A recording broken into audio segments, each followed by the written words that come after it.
Hallelujah. प्रभु का धन्यवाद। काफी लंबे समय के बाद प्रभु के जीवित कलाम को लेकर मैं आपके पास आने पाया हूँ। 15 दिन से ऊपर हो गए हैं। मेरा स्वास्थ्य ठीक ना होने के कारण मैं आप लोगों के बीच में नहीं आने पाया, लेकिन मैं प्रभु का हृदय से धन्यवाद देता हूँ कि उसने एक बार फिर मुझे तैयार किया कि मैं आप लोगों के बीच में आकर प्रभु के जीवित कलाम को सुना सकूं। मेरे प्रियो, जनवरी का महीना है, नया वर्ष है, और नए वर्ष में मनुष्य अपने जीवन में कई एक बातों को चाहता है।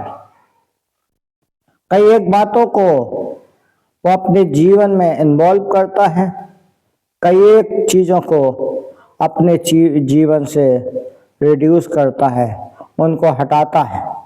मेरे प्रिय, परमेश्वर का वचन आज जिसके ऊपर हम विचार करने जा रहे हैं वो है मरकुस, उसका पहला अध्याय 16 से लेकर 18 पद तक।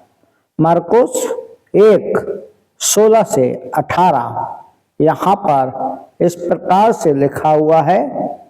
गलील की झील के किनारे किनारे जाते हुए उसने समौन और उसके भाई अंद्रयास को झील में जाल डालते हुए देखा, क्योंकि वे मछुए थे। यीशु ने उनसे कहा, मेरे पीछे हो ले आओ, मेरे पीछे आओ, मैं तुमको मनुष्यों के मछुए बनाऊंगा। वे तुरंत जालों को छोड़कर उसके पीछे हो लिए। मेरे प्रियो, यहाँ पर दो लोग हैं, दो भाई हैं, समौन और अंद्रयास। यीशु मसीह की उनसे मुलाकात होती है। यीशु मसीह उनको झील में जाल डालते हुए देखते हैं और वो कहते हैं कि मेरे पीछे आ जाओ, मेरे पीछे आओ, मैं तुमको मनुष्यों के मछुए पकड़वाऊंगा।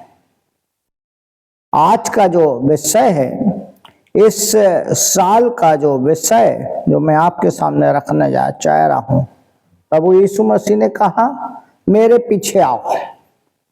आज हमारे और आपके लिए भी यह विषय है, मेरे पीछे आओ। हमारा काम है कि हम मसीह के पीछे जाएं। और वो दोनों भाई कौन कौन? समौन और उसका भाई अंद्रयास क्या करे? दोनों के दोनों उसके पीछे चल दिया। क्या अभी तक आपने प्रभु का कहना अपने जीवन में माना है? कहाँ तक आप उसके साथ चल रहे हैं? आज का विषय मेरे पीछे हो ले।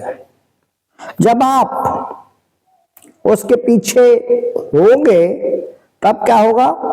अपने बुलाहट को पहचानेंगे आप, बुलाहट को पहचानेंगे। बुलाहट को पहचानना बहुत जरूरी है।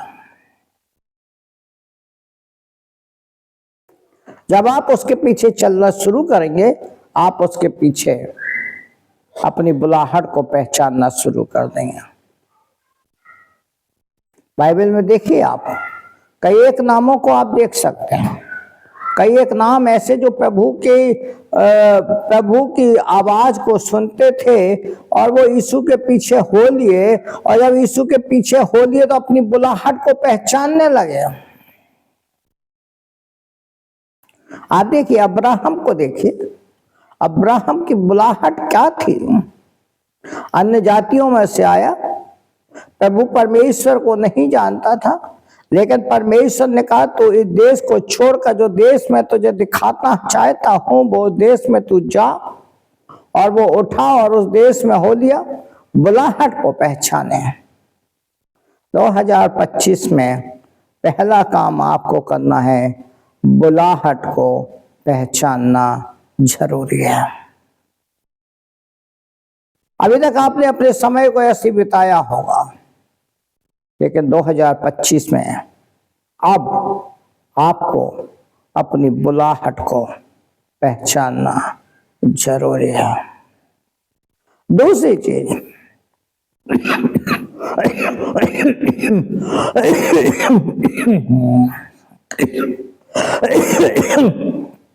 पहला, बुलाने वाले को जाने, बुलाहट को पहचाने।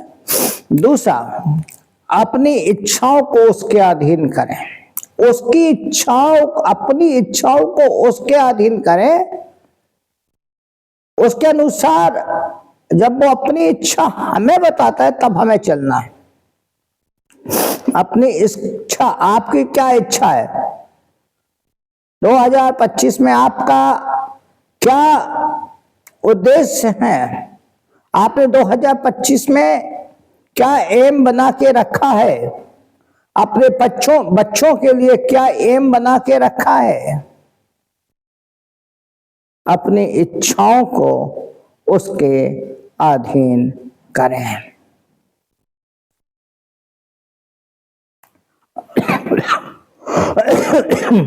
तीसरी बात, पीछे मुड़कर न देखें, पीछे मुड़कर न देखें। 2024 तक में हमारे लिए सब कुछ अच्छा था, सब कुछ बिगड़ा हुआ था, नहीं, 2025 में मुड़कर न देखें, क्योंकि प्रभु का वचन कहता है मेरे पीछे बोले। आपको प्रभु के पीछे चलना है 2025 में। आपको अपनी बुलाहट को पहचानना है, अपने बुलाने वाले को पहचानना है, उसकी आवाज को पहचानना है, अपनी इच्छा को उसके अधीन करें। आपकी इच्छा और उसकी इच्छा मेल होना जरूरी है, और कभी भी पीछे मुड़ के ना देखें। प्रभु आप सबको बहुत आशीष दे। ये आने वाला महीना, तो अब आने वाले दिन हैं, आपके लिए खुशियां लेकर आए, आशीषें लेकर आए, क्योंकि जनवरी का अब तक का सफर समाप्त हो गया है। लेकिन प्रभु ने मौका दिया कि मैं आप लोगों के मध्य में आकर प्रभु के जीवित कलाम को रखूं। तो मैं आपसे यही प्रार्थना करना चाहता हूं कि प्रभु के पीछे हो जाए। प्रभु आप सबको बहुत आशीष दे। प्रभु का अनुग्रह, प्रभु के आशीष आपके ऊपर, आपके परिवार के ऊपर बनी रहे। हमारी आपके लिए यही प्रार्थना है। आप सभी को जय मसीह।